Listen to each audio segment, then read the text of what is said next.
Okay, we are at the actual Klim Cow Tag event on the day of the event. When we're going out and we're finding cow tags. So the way it works is you find a cow tag out here on the trail. They're numbered on a map, and then each cow tag has a number on the back of it. So like the number 3 cow tag has the number 81 on the back. That's how they know that you've been there. So you write that down on your card, and you're just going around to collect as many as you can. And they've got them spread all over the mountain here, so you got to be watching for them. They're yellow tags, just like the tags you put in a cow's ear.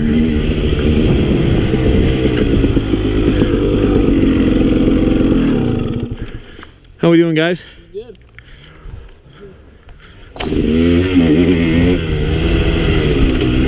It's just been a fun couple of days, though. Out here on the old 300XC 2015 edition.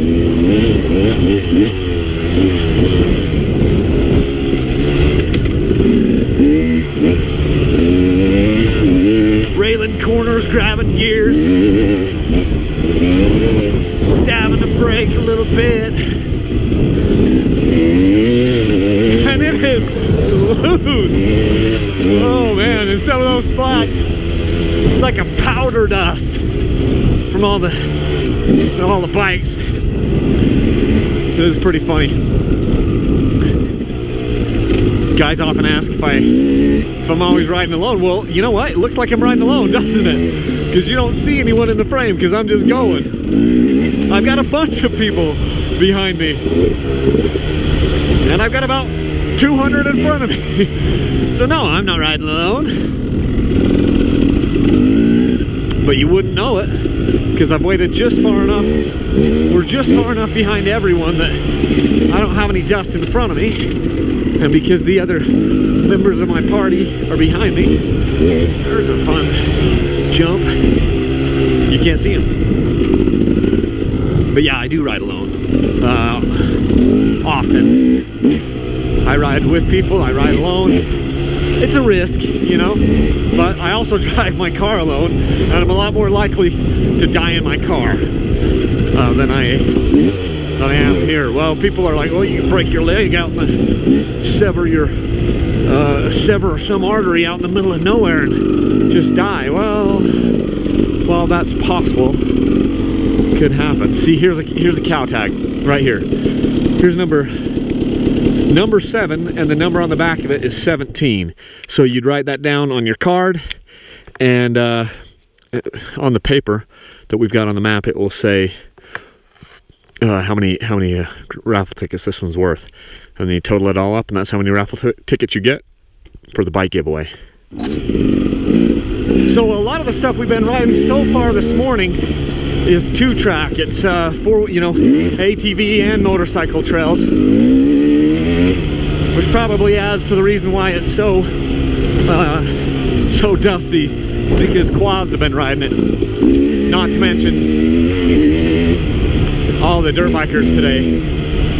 So it's beautiful country though, and it's fun. There's a bunch of jumps, you know, in the trail that are fun to just kind of sky off of.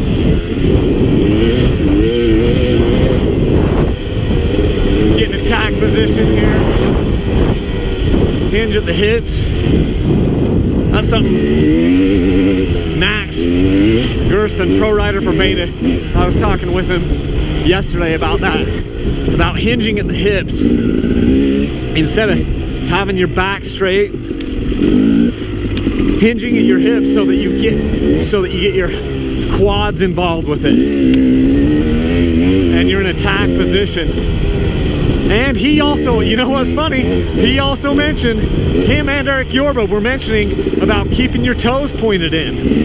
You know, it was something that Eric Yorba was saying that Kurt Caselli, yeah, skying off that, Kurt Caselli used to talk to them a lot about. It was keeping your toes pointed in.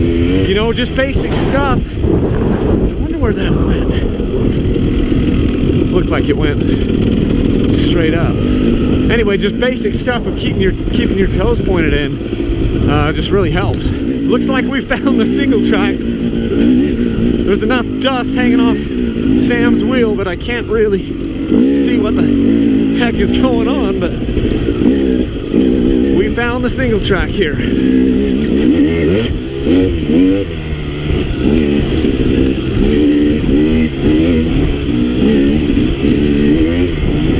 But yeah, as I was saying, they were just talking, you know, the pro riders, about keeping those toes pointed in. How much of an advantage it gives you just keeping your toes pointed in, and it helps you to keep control of the bike. Something that guys got, we all of us average riders need to do more thinking about that. Hinging at the hips, which means that you're going to be standing up, and then also the keeping the toes pointed in. You know, if you find yourself with your toes pointed out, duck-footed or whatever, get it in your head to get those things pointed in.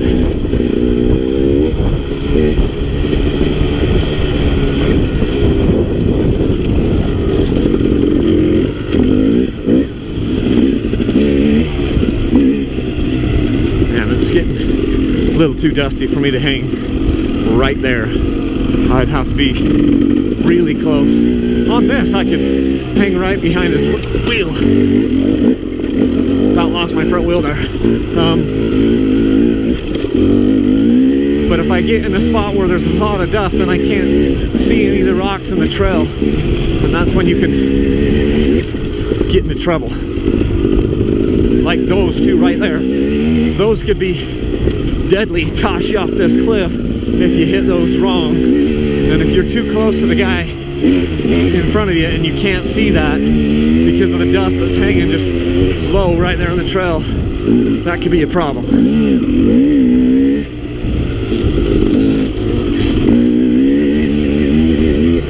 Like there, I cannot see a thing. I might hang back just a titch.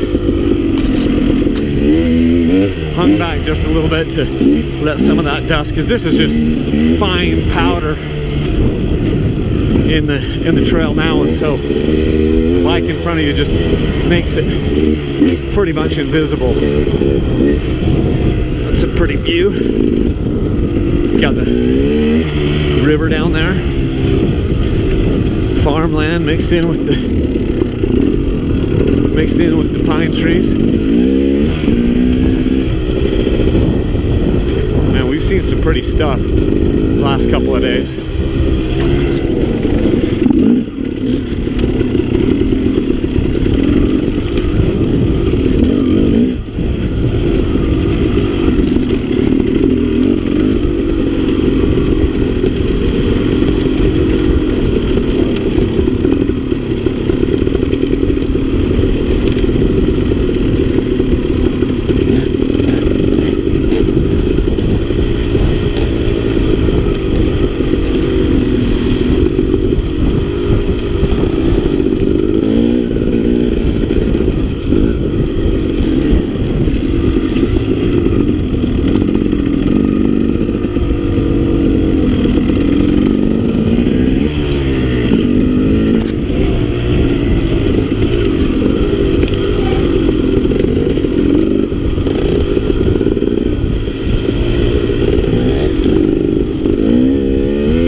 Hey guys, today's rider spotlight is Dan. He's from northwestern Montana. Actually, he's up in Columbia Falls, Montana, and has been riding this 2016 Beta 300RR Race Edition.